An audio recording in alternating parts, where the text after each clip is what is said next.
Good afternoon. My name is Rayyan El Amin. I'm the Assistant Director here at the Issam Faris Institute for Public Policy and International Affairs.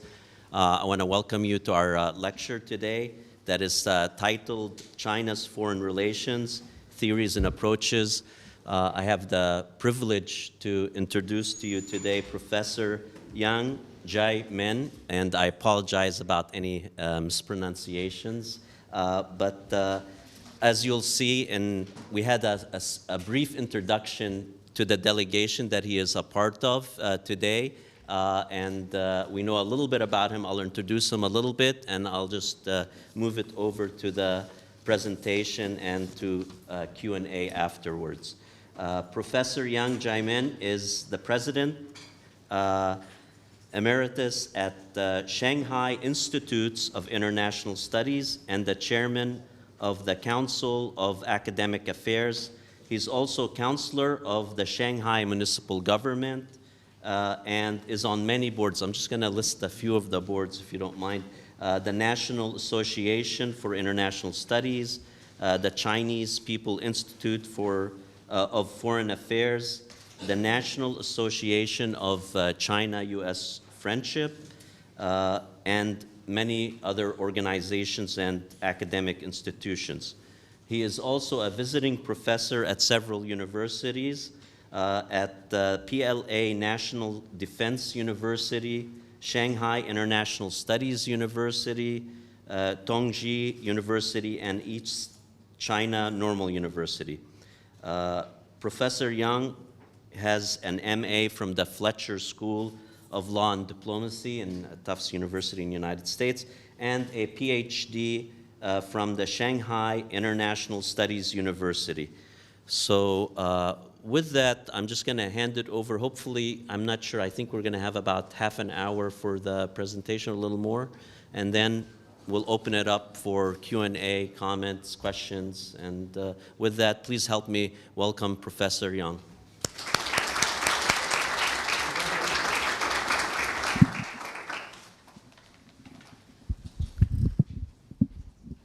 Thank you very much, Director El Amin. Ladies and gentlemen, professors and students, good afternoon.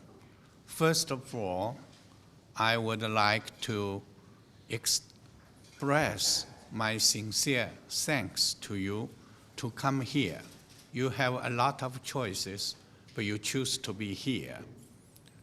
And my thanks also go to His Excellency Ambassador Mr. Jiang from the Chinese Embassy, as well as the colleagues of him. And when I was approached to give a talk at your center, I had a lot of topics could be chosen from. But I, on purpose, not to go to specific and ongoing issues, because at such a university, we need to think and talk more about the theories and approaches. First of all, I would like to give you what my talk's main points. Number one, very brief introductory remarks. Second, the Chinese diplomatic philosophy. The third, the Chinese diplomatic strategic layouts. And last but not least, that's the challenges ahead. What brought me here? Many years ago, I came to know that the American University in Beirut was established long time ago. And this year happened to be, happily, 150th anniversary. Congratulations. And for many years, I was told the clock tower was something the Beirut people referred to until the Second World War. And the fancy building of your center also attracted my attention.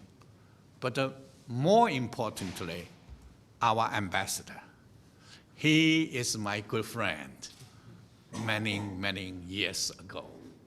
So I decided to come here to share with you my understanding, my perspective of China's foreign relations, its theory and approaches. I am a Chinese scholar. Although I was educated in the United States for part of my advanced studies, also I speak English, but in whole my life career, I never use realism, liberalism, or constructivism. I try to use the Chinese term knowledge, which could be understood by the non-Chinese. If at the end of discussion, and you thought, oh, Professor Yang, you gave us some idea by using your Chinese framework, then I would consider it's a great honor for my talk. Now, let's come to diplomatic philosophy. What's the diplomatic philosophy?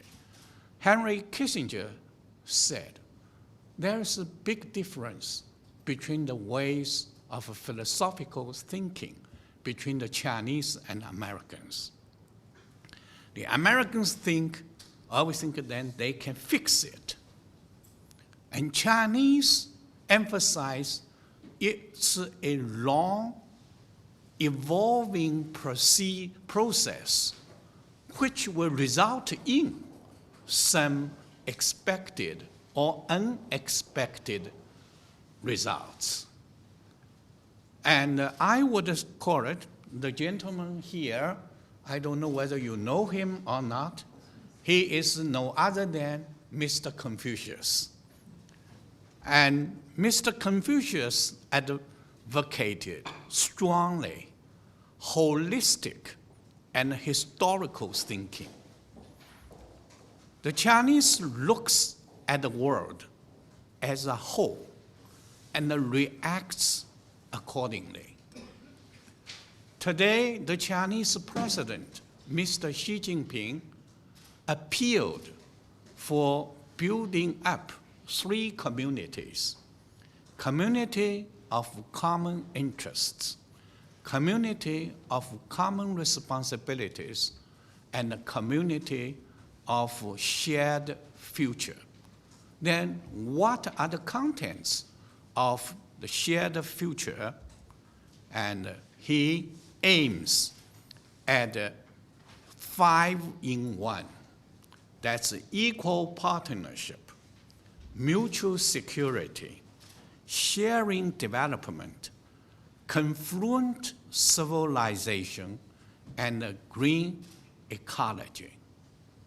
Of course, if I have time, I can spend 1 hour to deliberate, but for the shortage and the limit of my time, I just give you this skeleton.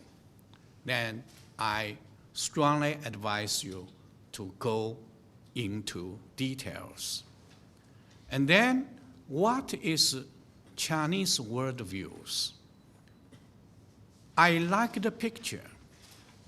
If you are only standing at your own standing point, you cannot see the whole picture. You should get to the satellite and go around the world, go around the earth. Then you can know what the world looks like. And the Chinese mainstream thinking is, nowadays, the world is experiencing profound and complex changes. The trend toward a multipolar world and the economic globalization is deepening, and the cultural diversity and the information society continue to move forward. Nowadays, my young colleagues, they do not use as many handwritings to taking notes. They use iPhones to take pictures or recording. These changes also affect the configuration of powers and international order. So the changes in the international configuration and international order are accelerating. This is what the Chinese mainstream picture of the world. If you talk with the Americans, they give you another picture. President Obama said, the United States led the world in the past century, and the United States will lead the world for another century. If you talk with the Europeans, they will tell you that we are the leader. Our strength is in our normative power, etc. So the world is colorful, and it is like a mosaic. We only put all these pictures together, then we can have relatively complete picture instead of a biased ones.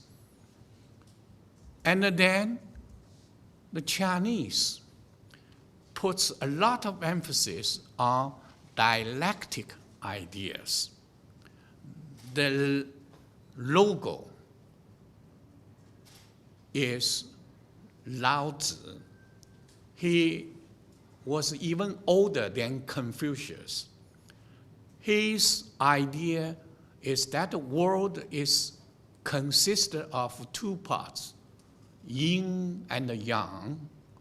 That means positive and negative, male, female, earth, heaven, etc. And our China's diplomacy is dialectical.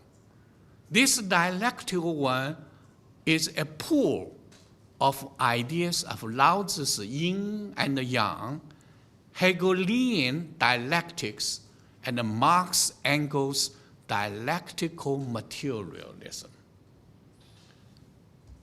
And the unity of opposites, mutual reinforcing, and mutually complementarity have provided a great source of inspiration and wisdom to deal with the international affairs. When we are in crisis, we say crisis means both threats and opportunities.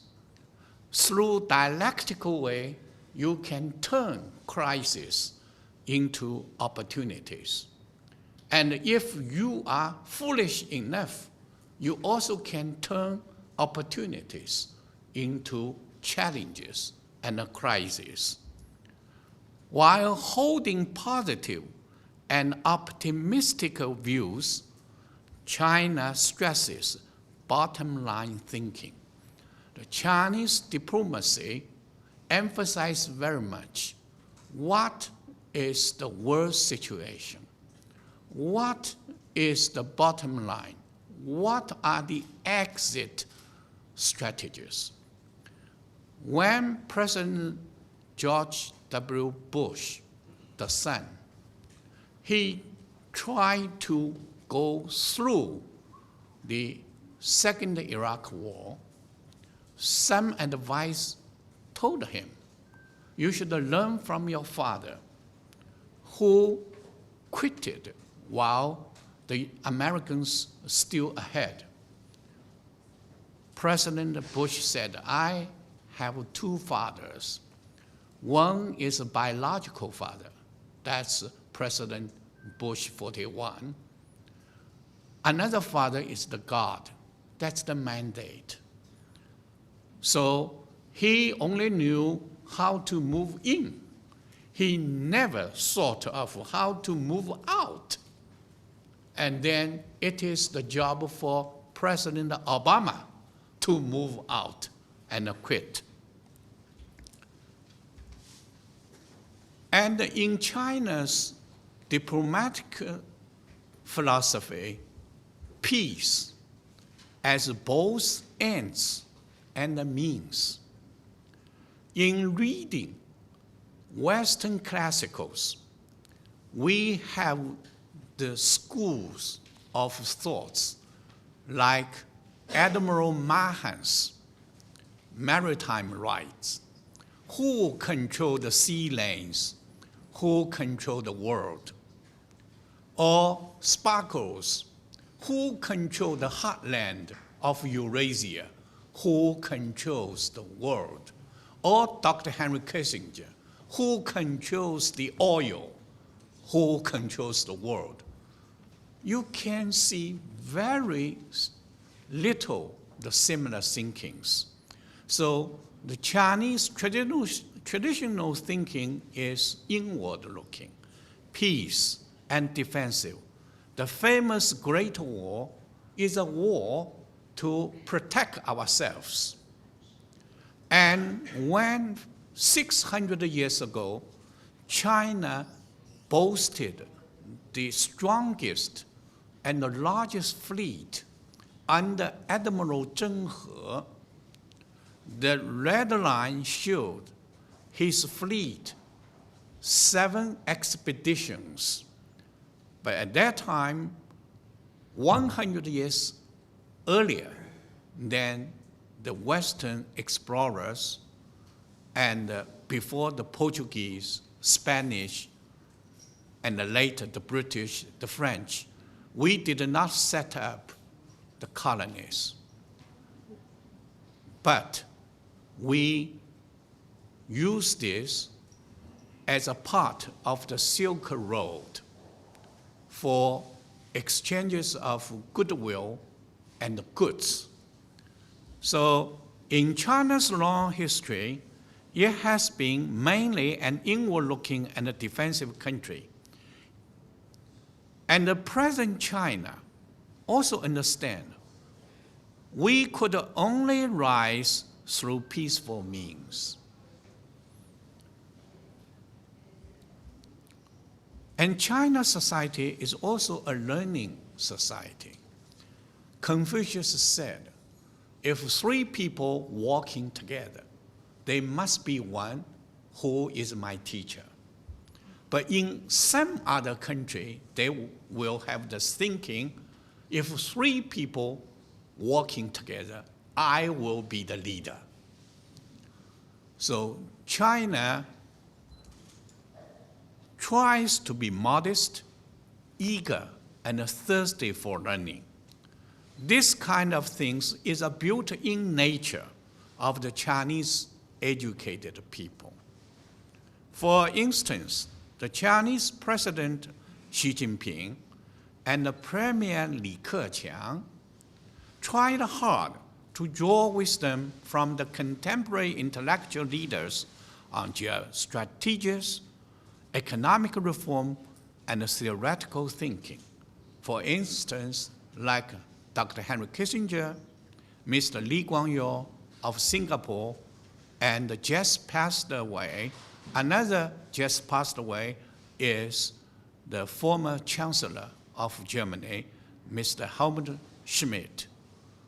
My young colleagues here, pay as much attention to those who are already in 90 years old. They are the symbol and embodiment of wisdom. And we must try to learn as much as possible. For instance, China learned a lot in the course of reform and opening up. For instance, when China was just opening its door, we learned a great deal from other countries that we should set up special economic zone. And they advise Shanghai should set up the World Expo and we succeeded. And then they also advised the Shanghaiese to develop a Pudong area. If some of you know the name of Pudong, now it has grown up from the rice fields into a totally new financial quarter. Some people would compare that's Manhattan in China. So all these are the philosophical thinking and the worldview of Chinese foreign relations. Then how about strategic layouts? If you have only China dream, if you only have very lofty ideas or ambitious goals, you don't have good strategy, you don't have the roadmap, you will never arrive where you want to be. So strategy is the thing to translate your ideas, your dreams into realities.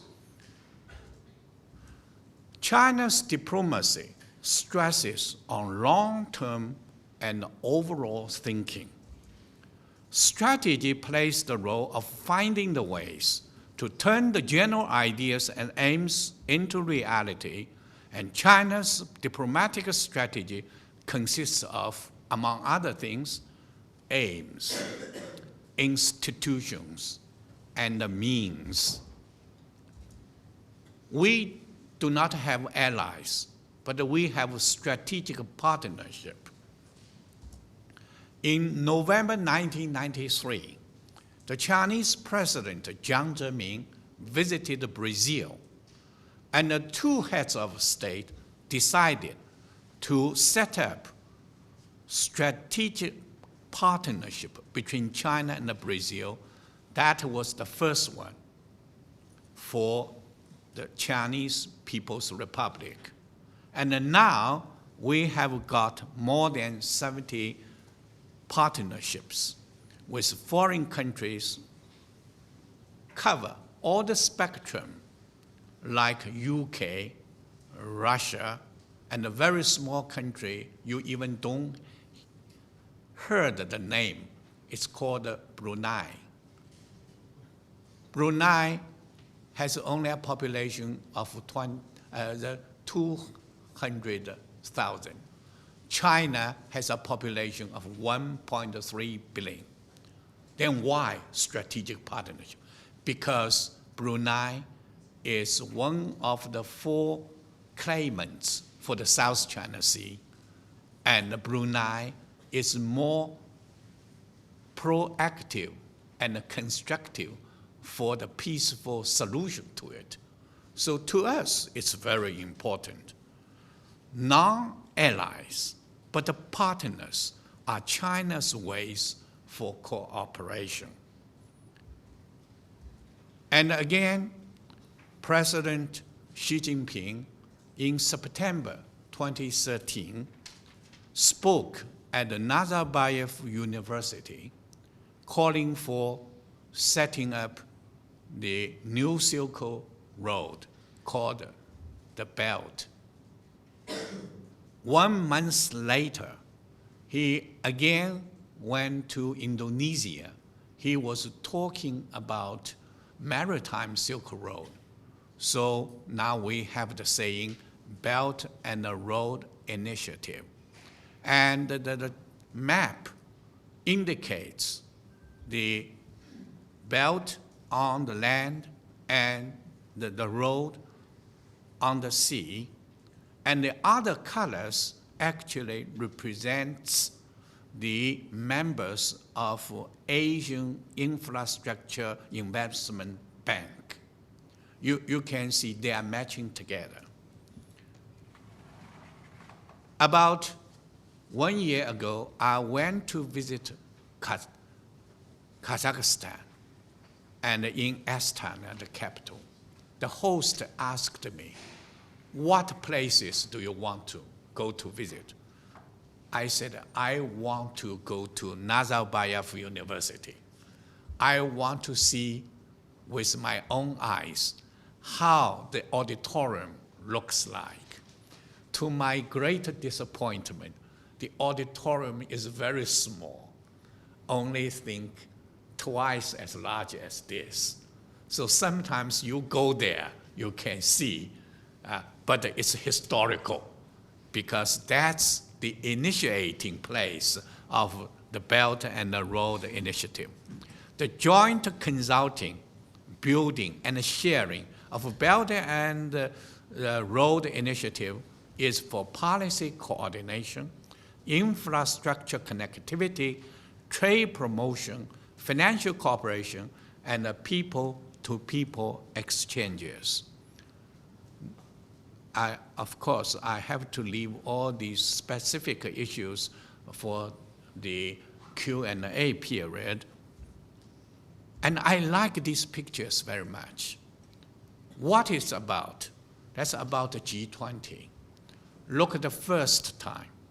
That's in the United States in November 2008. They even don't have the name G20. The second, in London, they don't have G20. The third one at Pittsburgh, no. Only at the fourth G20, they only have a very small name on the stage. Did you see that? That's G20. But after Seoul Summit, they have G20 established, new body of global governance. And this year, in coming September, at a very scenic place in China called Hangzhou, we Chinese will host the G20 annual meeting. So even something like a G20, it needs time to be taken into shape and to get better and matured. And also, the Chinese initiate a new model of major country relations. In the first informal summit at Sunnylands, California, in June 2013, President Xi Jinping of China suggested to President Obama for 3 basics to build up new model of major country relations. That's no conflict or confrontation, mutual respect, win-win cooperation. There's some agreements, but even for the term, the Chinese is talking about the Chinese way, and the Americans talking about the American way. Because country in Chinese, we have a few English like nation, country, state, power. For Americans, without a split of seconds hesitation, they use the power. But China does not like power. Power means something from the West, right? So we said that's major country relations. For no conflict or confrontation, Americans said yes. But for mutual respect, no. American is the leader. And if we are talking about the mutual respect, then it means the United States has to respect the communist regime, quote and unquote, of China, etc. And for win-win cooperation, no. They have another thinking. Now, China-US relation is not the win-win cooperation. It's a competition. At the most, give you an adjective, healthy competition. So these 3 summits, President Obama and President Xi Jinping was talking quite a lot and agreed a lot. But at the same time, China and the United States have other differences. Then Dr. Henry Kissinger, he wrote why we have the new type of major country relations. He said, the presidents of the major 21st century competitors, the United States and China, have vowed to avoid repeating Europe's tragedy through a new type of great power relations. The concept awaits joint elaboration. It might have been put forward by either or both of these powers as a tactical maneuver. Nevertheless, it remains the only road to avoid a repetition of previous tragedies, the so-called suicide traps. Then, for another, the second important component of China's foreign policy is neighborhood policy. And President Xi Jinping put forward 4 characters. We use Chinese. Chinese character, sometimes one character is one word. Sometimes 2 characters is one word. So it's difficult to translate into 4-word neighborhood policy.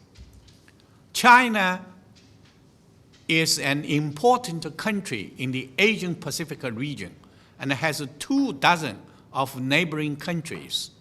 China's rise adds to the region's complexities. In October 2013, President Xi Jinping initiated the 4-character neighborhood policy: affinity, sincerity, mutual benefit, and inclusiveness. If any of you, especially the professors, can enlighten us to change mutual benefit into one word, that would be great. Let us wait and try. Now let's come to the last point, the challenges ahead. There are so many challenges. First, the inertia of thinking. China is too old. And we have the things. So cultural inertia and the past dependence. Rejuvenating the Chinese nation needs to be accompanied by civilization renaissance. Long years of history and tradition are double-edged. Sometimes they lead to cultural inertia and a past dependence. If some of you ever watch Chinese movie Kung Fu, the philosophy goes like this: the master is always winning the disciples. If a society, the students cannot surpass the teachers, the society will be stagnating. So these are the bad parts of the Chinese thinking. And quotations should not be quoted out of context. We have a lot of quotations, like ruling a big state is just like cooking a small fish. You don't know what it means. A big country, a small fish. That means because you cook things in the different way from the Chinese. You cook a little, then you put the salt, vinegar, soy sauce while you're eating. But the Chinese cooking is make all the things before put the dish in front of you. So it's very delicate to cook a fish. So if you want to rule a country, you need to be specific, delicate, meticulous, etc. That's too complicated. But Chinese like say, oh, ruling a big state is just like cooking a small fish. The second, connectivity of not only roads, but also mines. You see, when China is going to promote connectivities, the railway system of China's and the Russians are different, the standard gauge and the narrow ones. But relatively say it's easier. You can solve it by more investment and technology. But sometimes our Chinese is having dialogue like a duck and a rooster. So we are talking by different waves. China's pragmatism should not be replacements of, but supplements to principles. Chinese characteristics need to combine with global significance. And it's very popular to say, oh, this is something with Chinese characteristics. No, China is a part of the world. We must find a way to integrate these Chinese characteristics with the universality of the world. And Chinese civilization and other civilizations need to jointly pave the ways for further mutual appreciation and admiration. And then, if we have good principles, we should apply them. But for our neighbors, we have China-Japan disputes. We now have Burma issue.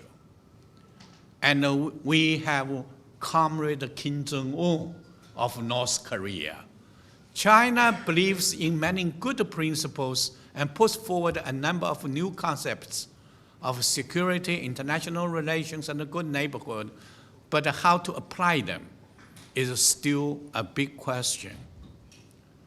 And the communication barriers. For instance, China advocates very good core values. What is core? Core means very few in numbers, or the better, the less the better. But we have 12 core values. At the state level, that means prosperity, democracy, civility, harmony. At the society level, freedom, equality, justice, rule of law. At the individual, personal level, patriotism, dedication, integrity, and friendship. I don't know whether you can remember it or not. Anyway, I cannot remember. Why not you use one or two words? So even for the Chinese cannot remember them, how can we communicate with the others? Differences in history, culture, religions, and customs, perspectives, ways of thinking and assessing, explaining, publicizing languages, terms, and patterns. For instance, in China, age is something should be highly respected. So we would say, you are old. But some Chinese say to an American, you are old. That's a great offense. So these barriers should be crossed. Some things that we could do at the present, something that we could do only in the future. But so long as we have the goal to overcome these barriers, then we would have much better communication, mutual understanding, and the pooling of our efforts. So this is my personal understanding of China's diplomatic theories and approaches, and I hope that you can have your own views, and in the coming Q&A, I would like to discuss with you. Thank you very much.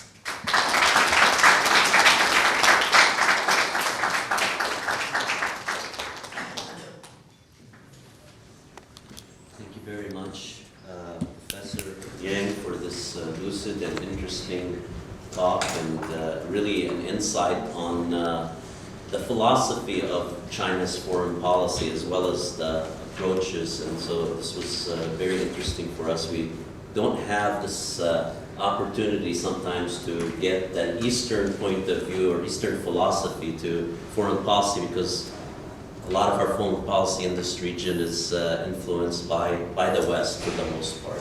So we have plenty of time for discussions and comments and Q&A.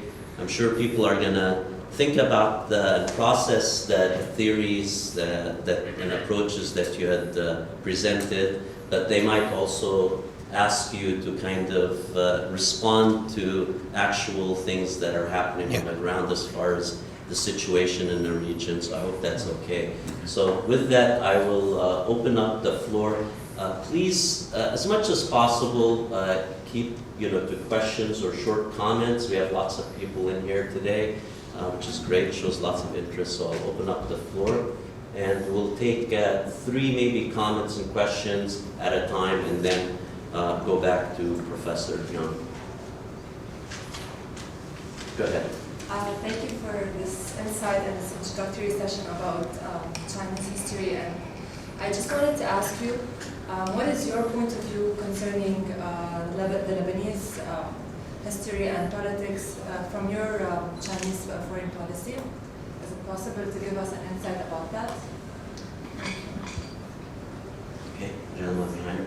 Maybe the second question is a bit more like economical. We know that now China is moving from a situation where it's an exporting lead economy into more like a consumer lead economy. So your business model is really changing. We know that the country is a lot of debt, and there's a National People Congress at the moment in China whereby they're trying, let's say, to see what's going to happen after the turmoil that we saw in the market recently. So do you think it will have any impact maybe on your foreign policy, or let's say in the near future do you want to concentrate more on about stabilizing your country?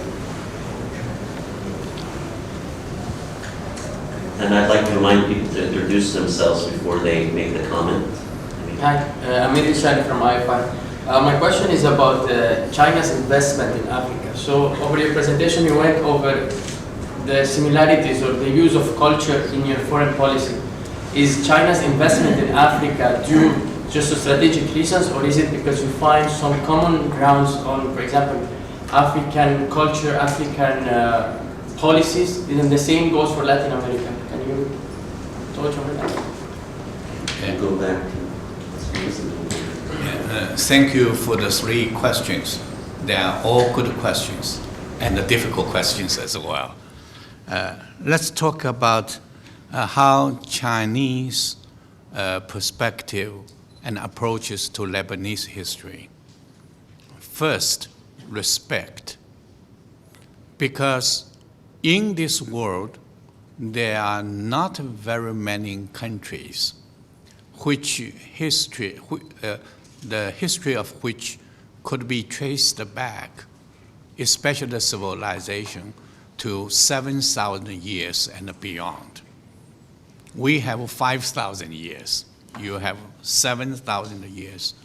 And this is also the place of the alphabet and also the word for Bible, and also for peaceful coexistence of different religions.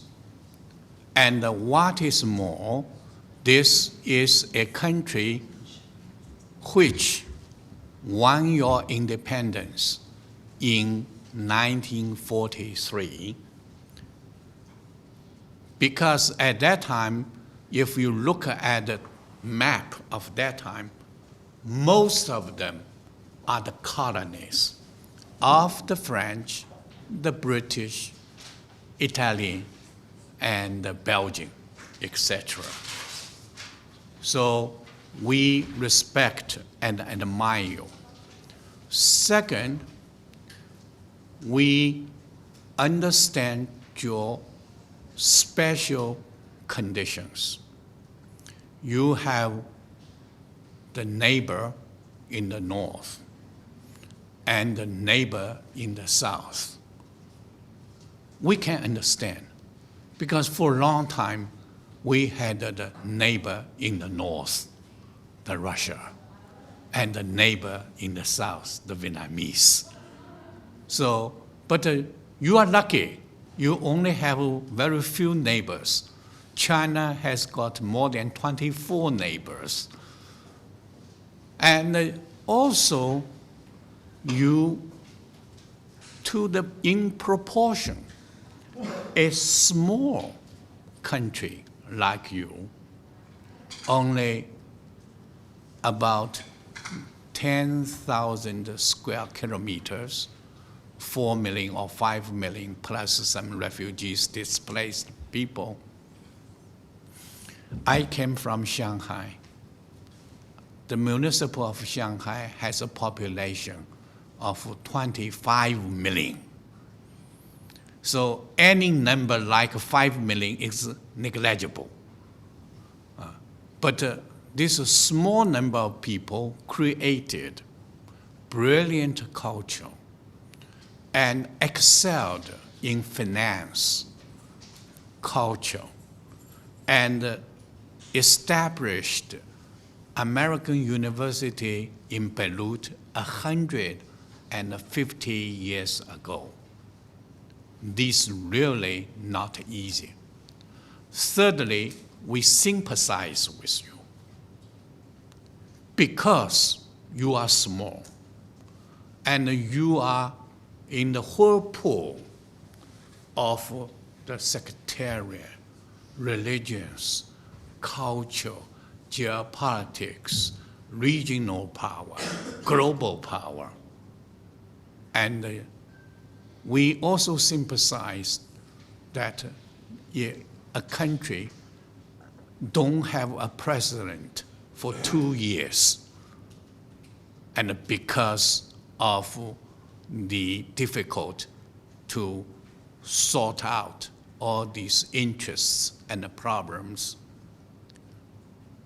And what is more, for the Chinese, we hold special respect to one of your great sons, that's Mr. Mahan, the doctor who helped the Chinese war against the Japanese invasion.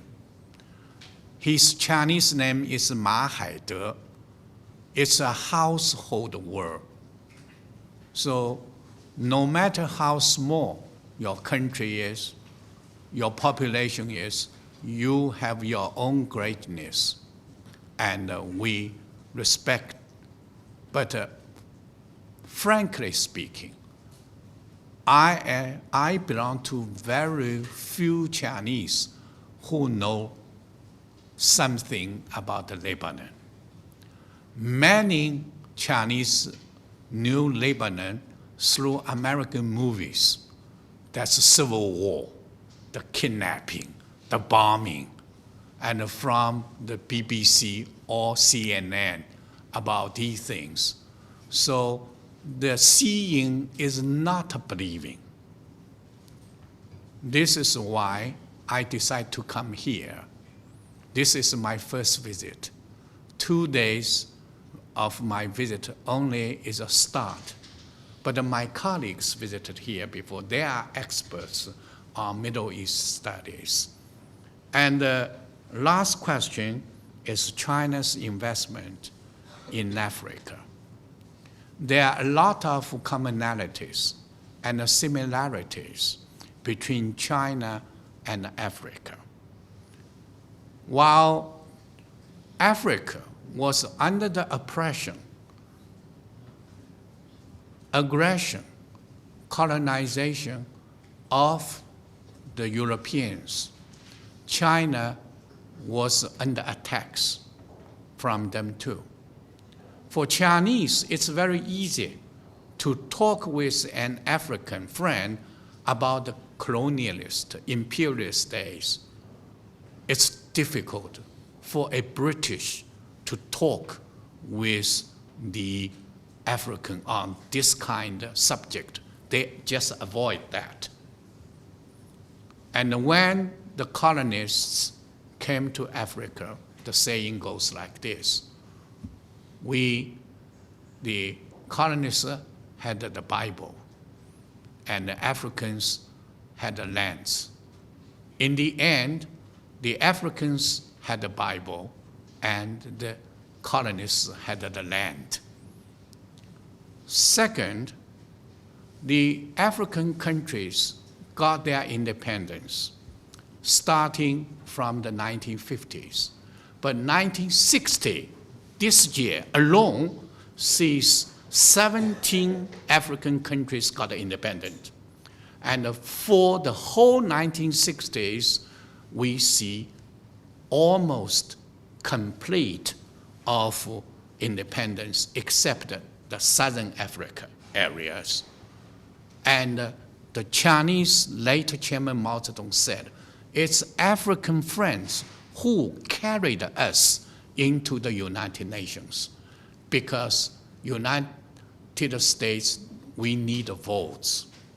Nowadays, African has got 54 votes, more than 1/4 of the votes.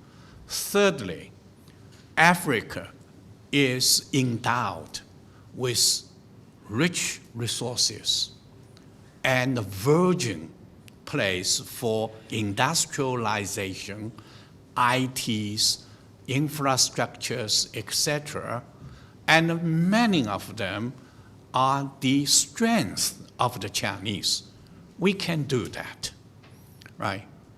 And also, when China was poor, China could not invest. But we Chinese now have the money. We put the money, we have $4 trillion in foreign reserve. We put about 2/3 in American banks or the bonds, and they are depreciating every day. Why not use some of them to invest in Africa? In the past, we only built up the memorials, the stadiums, the conference halls. But now we build more that they can be self-support and self-generating. But we are inexperienced. We are still on the way of learning. And there are differences. The Chinese have our own culture. Chinese like an inclusive or an exclusive community. When we Chinese people to have a project in Africa, we bring with us everything, from barber, cook, to the engineer and designer, including Chinese food, Chinese cabbage. So we worked there, we finish them, and we say goodbye. No, that's not a good way. We need to mingle with, integrate with the Africans. And also there is a difference that the Chinese believes in all work and no play. All work and no play makes Chinese a dull boy. But the African people like enjoy life. If you pay them today, tomorrow they won't show up. They go to the bars. And then we say, oh no, we should bring our workers. No, we should create job opportunities. We should have all the social responsibilities, etc. So there are both similarities and differences. That's our target to work with. Thank you. Floor is open. Fadal. A lot of people say that China now, in terms of purchasing power parity, is their economy, their GDP is bigger than the US. Probably it is by fact the #1 trader in the world in terms of exporting. They actually exceeded everybody else. China is spending more money now in military hardware, building carriers. Their budget has mushroomed from 10 years from 20 billion to 141 billion in today, and probably Congress and CIA probably say this number is really understated. The spending is a lot more than that. A lot of people accuse China of manipulating its currency to take probably trade advantage. When we say, looking at all this, wouldn't you think that China is really building up its power to be the dominant in the coming decade without actually saying it, is doing it? Please identify yourself, sir. Yes, my name is Kamil Wazni. I'm with the MBNTP and actually professor here. Okay, very good. Then over here, and then we're going to go back and see where. Yeah, Nicholas Butler. Thank you very much. I'm Nicholas Kosmatopoulos. I'm a professor here and I'm from Greece, another great civilization, I guess, that rivals the Chinese in history at least, but not at all in economy, and this is my question. So probably to come a little bit closer to your approach, if I ask you a similar question with the student before about Greece, you would say that you respect the civilization of Greece. But I would refine the question a little bit more, and I will focus on COSCO. COSCO is a big maritime enterprise funded and run by the Chinese state. Some years ago bought most of the port in Beirut, which is a very important entry point to Europe. I understand that this is also done with a lot of foresight within this diplomatic philosophy of opening up borders, visiting also other countries, but also buying actually big chunks of foreign parts, which are very much important commercially. I guess it was also part of the maritime Silk Road. It was actually the most important part maybe of the maritime Silk Road because it's an entry point to Europe. Now my question is, beyond the respect of civilization against civilization, will you respect the labor laws? No, labor law. The labor laws of the European, for example, social welfare, which are, I hear that COSCO creates its own special economic zone in Greece, which is a very interesting way to destroy workers' rights throughout the third world. Egypt is a case in point. Egypt introduced special economic zones, meaning in these zones actually workers don't have the same rights, don't have the same labor rights, and I'm talking actually to a delegation that comes from a communist country. And I'm wondering if the respect also includes respecting the local laws about labor. I have Renee now, and then I think there was two, so we'll take one more. Go ahead, Renee. Hi, it's Ladaina from IFI. I work in international affairs here. So I just wanted to ask about Chinese foreign policy, specifically like the major lines of foreign policy towards the Middle East. And in what is it different from the Russian one? It's clearly different from the American one, since we have seen four double vetoes on Syria, so it starts the conflicts. And we have seen two abstentions, one from Russia and one from China, on the UN Security Resolution 1703, allowing NATO's bombing Gaddafi in Libya. So in what is it different? Does China have a different approach or a different vision of the world order, or of the way conflicts in the Middle East might evolve? And sorry, I just have one more question. Since you talked about partnerships towards Middle East, are we talking about partnerships with states or with people in the Middle East? Since, as we know, the states and regimes in the Middle East are now in question. So these partnerships, who is addressed by these partnerships? Thank you. Thank you. Now,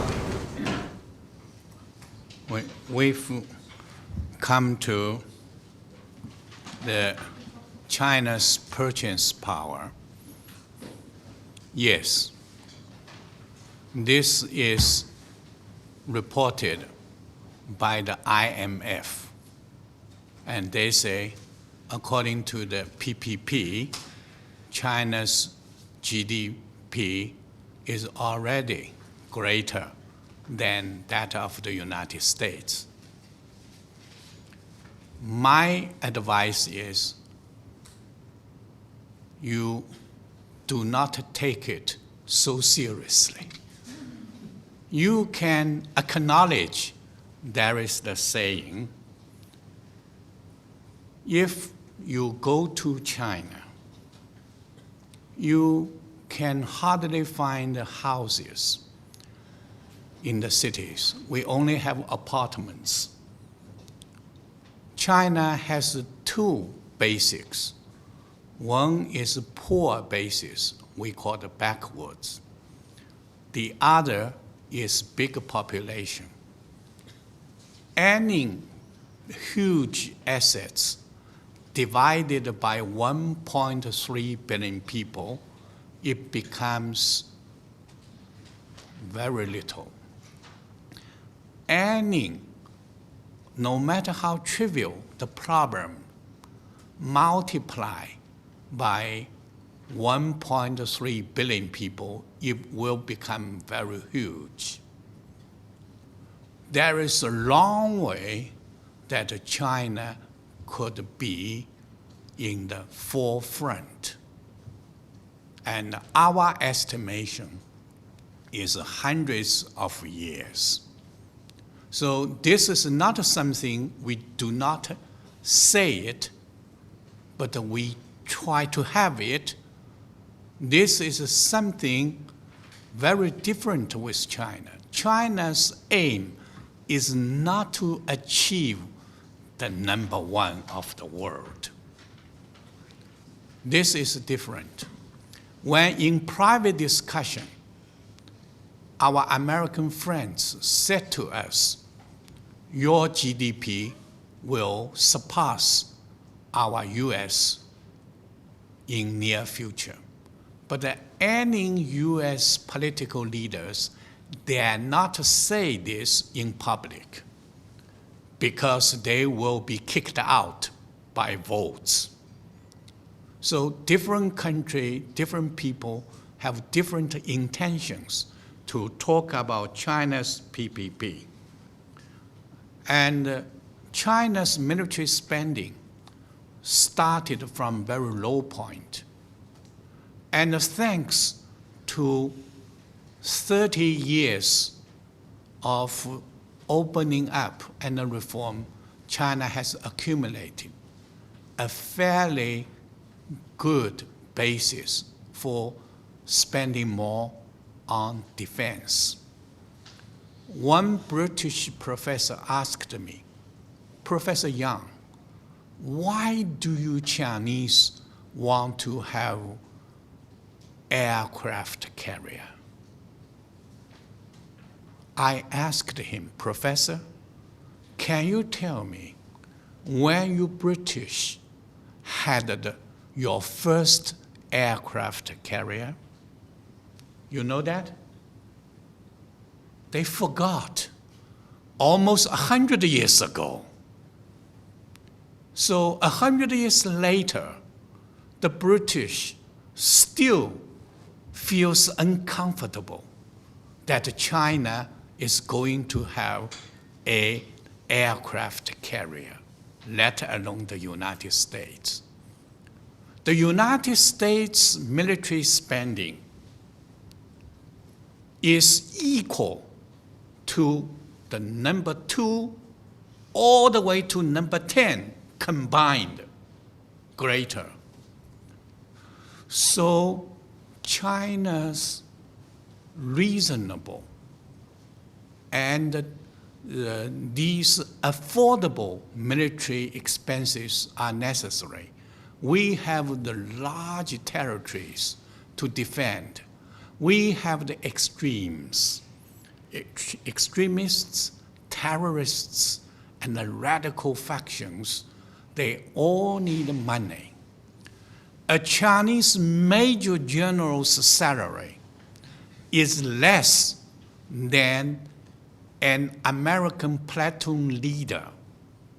A platoon leader is second lieutenant. So you still see the big gap. And this year, China, for the first time for many years, cut down the growth rate of our military spending. I hope that our friends could understand the situation. Now, let's talk about Greece. We respect Greece a great deal, not only about the history, the present. When we had to make the great evacuation of our workers in Libya, the Greek government, the great merchant fleets, the Greek people were very nice. 3,000 of Chinese workers fled in a hurry without any documents. Greek took them in. You are Schengen state. In theory, these 3,000 Chinese workers could go to anywhere within Schengen states. But you did that, and we always appreciate that. So any country should have the idea a friend in need is a friend indeed.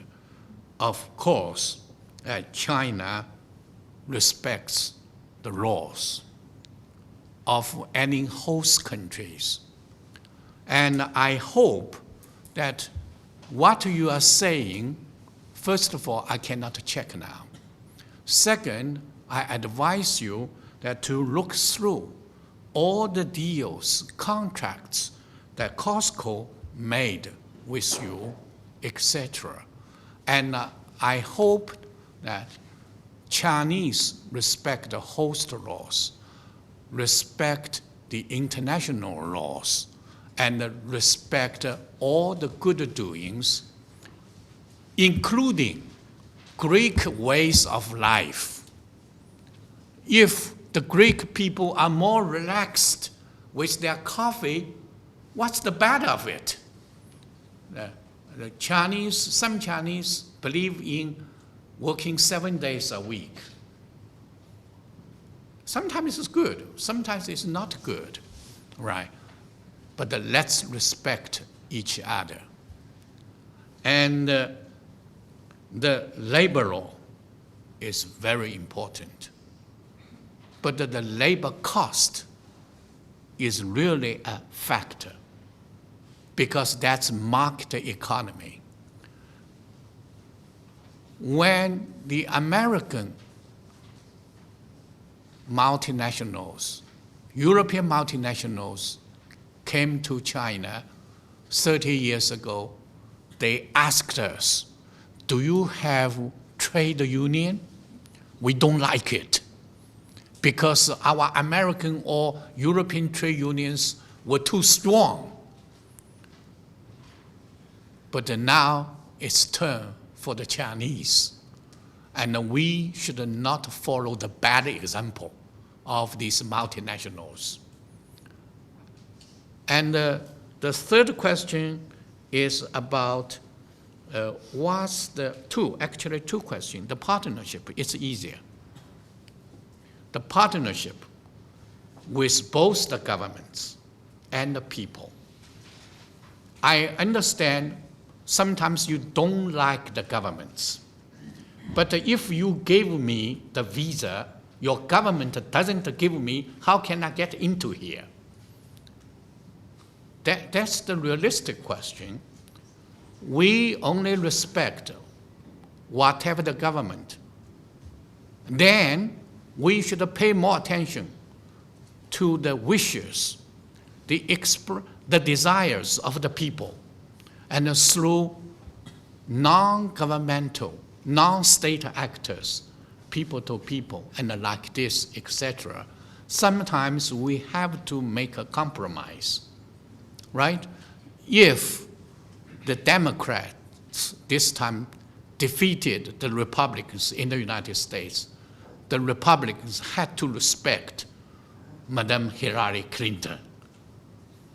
So it's very complicated, but it's easier to differentiate what is necessary and what is desirable. As what's the difference between Russia and China? I think there are similarities between China and Russia. Neither China nor Russia is identical with the Americans. But there are three differentiations between China and Russia. Russia inherited the former Soviet Union and the Tsar Russia.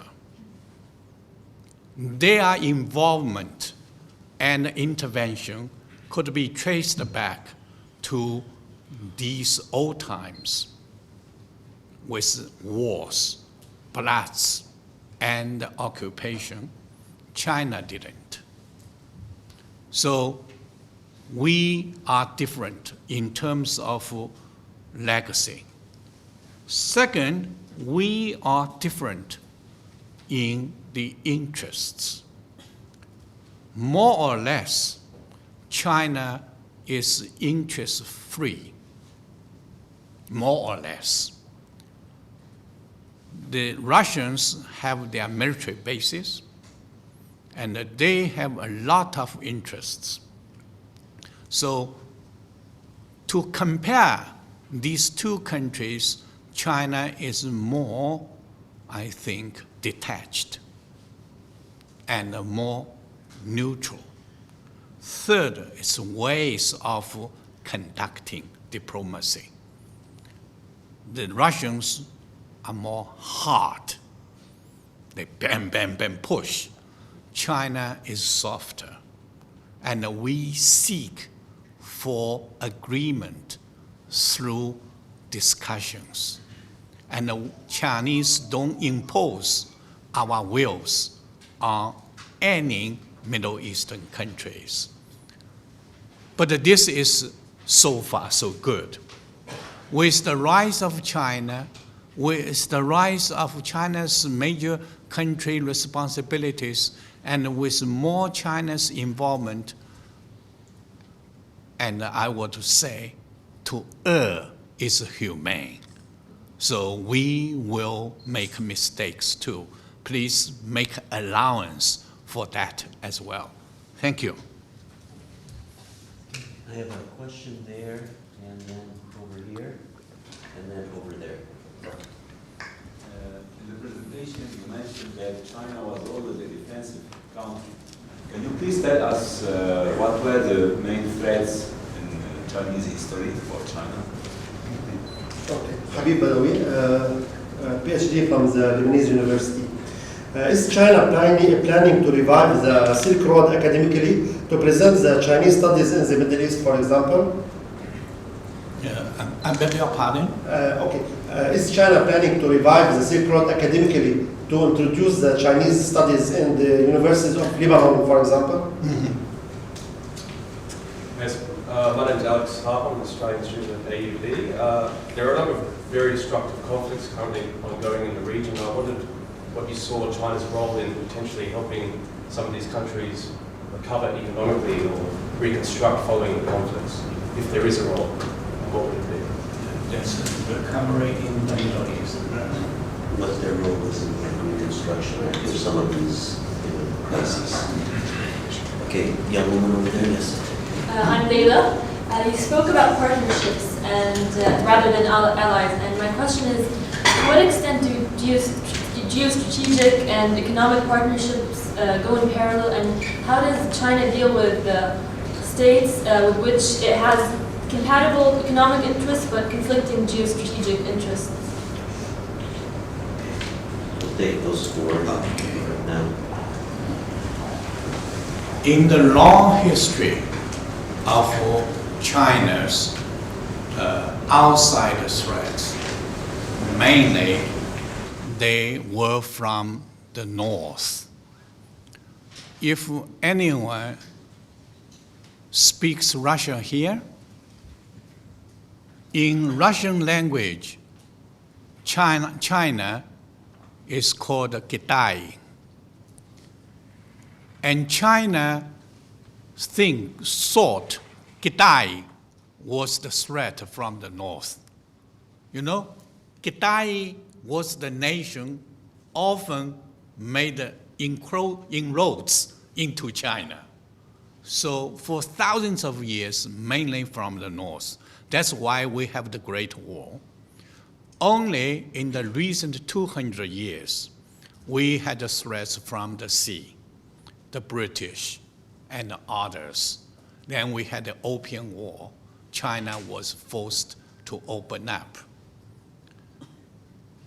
As Hebrew education, yes, in China we had a Hebrew education at Beijing International Studies University and Beijing University, but there are very few students. This is not good, and we should encourage more. And in the field of international studies in Shanghai, if my memory did not fail me, we had only one scholar who knows Hebrew. And in the same time, I hope that you could learn more Chinese. Let's learn from each other. As China's possible role in reconstruction of the war-torn and devastated areas, yes, we try to have a role, and we want to have the economic role. We want to have people-to-people role, have education. And I was told by our ambassador yesterday that the Chinese peacekeeping forces of the United Nations had a medical team. They set up a small clinic, which is widely welcomed. And I think that we could do that. And someday, I hope, we can have Chinese university in Beirut, right? I want to be the president, but it looks unlikely. And for geostrategic things, whether they are in agreement or conflict with the geostrategic interests.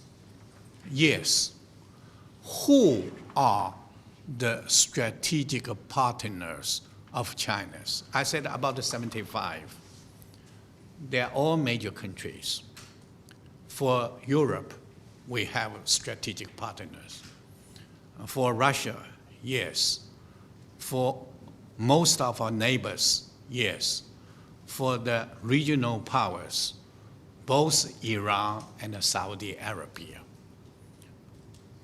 And China tried to build up a strategic partnership with the United States.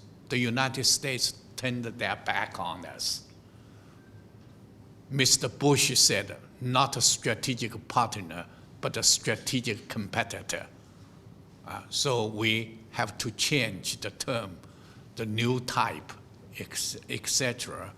So I think a partnership is flexible, and not allies, right? Allies means bloc against bloc.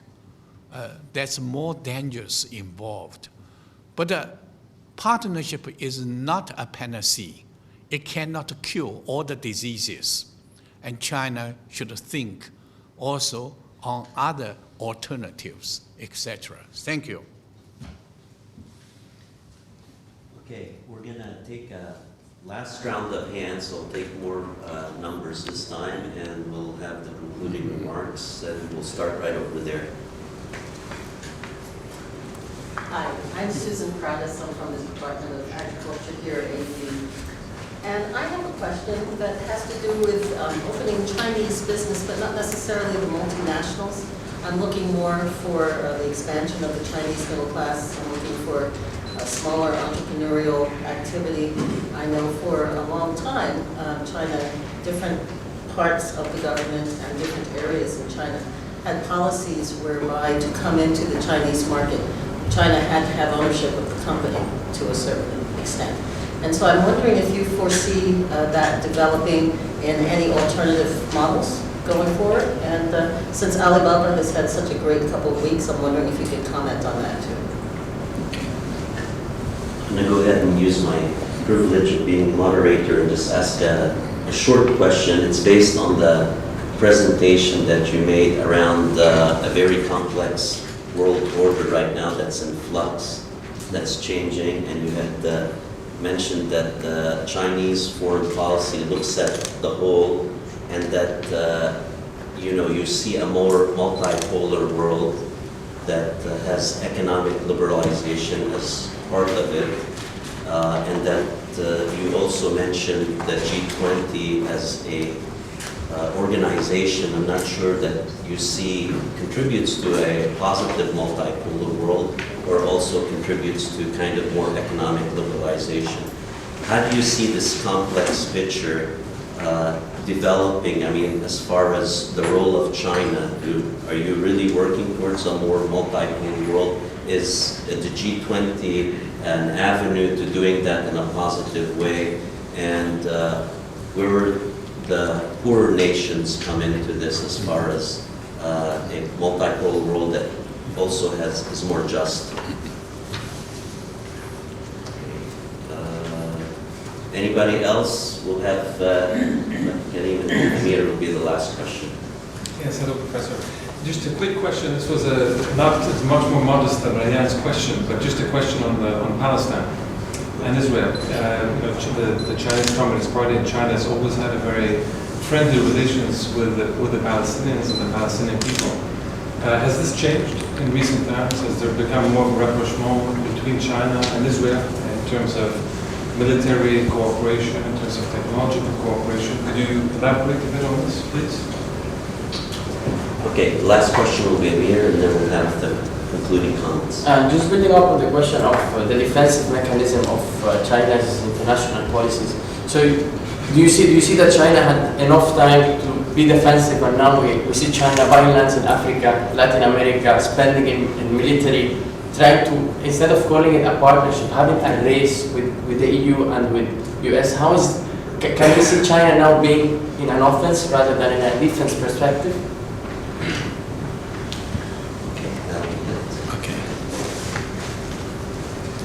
First, the Chinese business alternatives. Alibaba, and now we have several big names, Haio and others, but there are only a few. But they are private ones. And we also have state-owned enterprises. They are huge as well, like the oil companies and the bank, etc. But in terms of numbers of businesses, the middle, medium, and the small sizes are the most. And we should work for that. We should have the institutions to help these medium and small-sized businesses to do things with us. And we should also think not only in terms of a country, because a country like Lebanon is too small, no attraction. But if you amplify them within the region, for instance, if we combine Lebanese financial expertise with Chinese actual capital and the local labor, etc., then will make a difference. So many things we need a match go between. So I hope that you go to visit first the Chinese embassy. They have a commercial section, and may I ask you a question? How many of you go to visit a Chinese website here? You don't do that. And you say there is nothing. Please go to surf the website. Don't always listen to BBC, watch CNN, and go to Facebook. They are important. This is only a part of the story. So if you look at the both sides, especially business, if you always think that no opportunities there in China, you won't have business. First, you should think that the business there. Why? The Americans are there, the British are there, Europeans are there. Why shouldn't you be there? The second question is from the moderator, the multipolar world, how China is working towards that. I think China used to be outside of the current international system. But since 1971, China became the permanent member at the United Nations Security Council. We are part of it. So first, China is a participant of this. Then we are contribute. However, we are a reformer as well. And for multipolarity, we use the word multipolarization. Multipolarization means it's an ongoing process rather an end status. So this will go many, many years. Look at what the Chinese are doing. We are mainly doing in the economic and the cultural areas. We do very little in the military or security side. We are not yet. So we should do what we can do and what can meet the immediate, most pressing needs of the people of the world. And the next question is Palestine. And has China changed our standing vis-a-vis Palestine? The question needs no answer because we didn't change.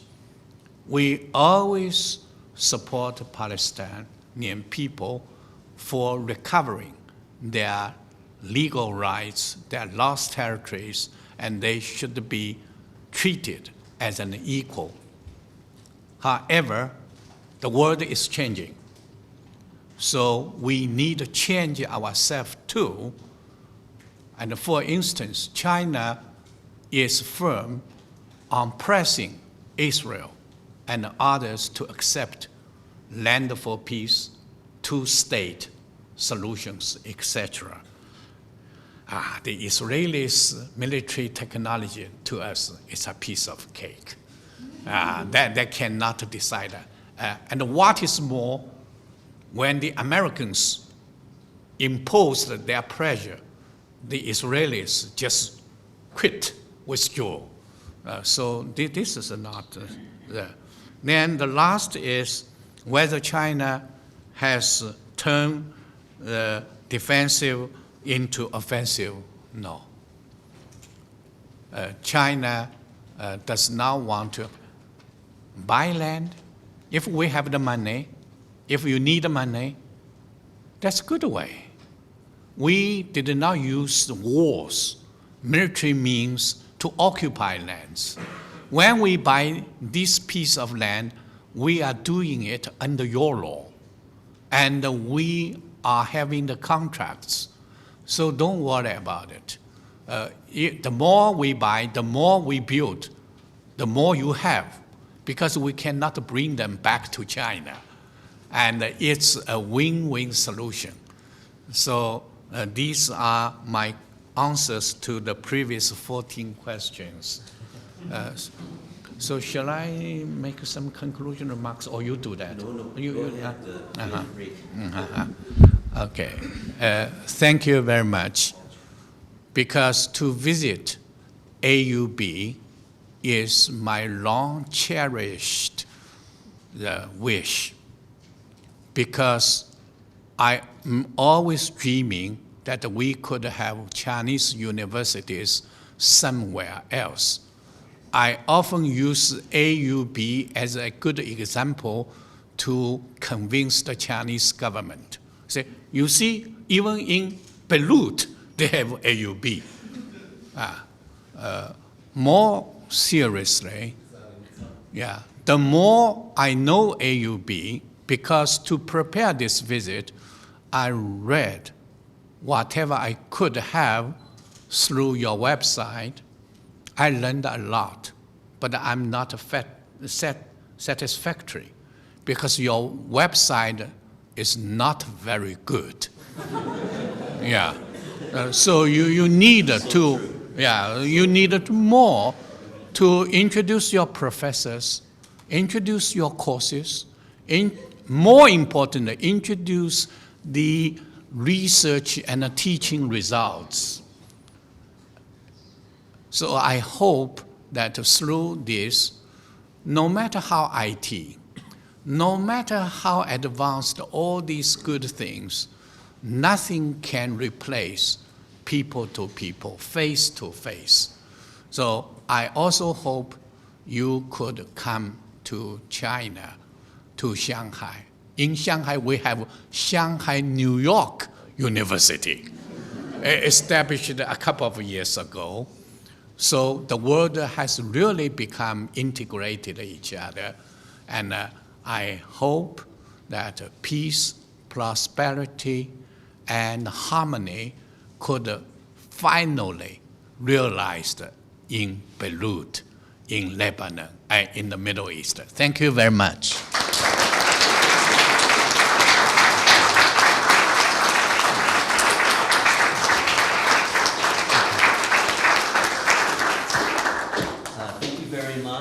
For Professor Yang and the rest of the Chinese delegation. You can join us outside for a small reception so that we can continue having this collaboration and discussion. Thank you very much. Thank you.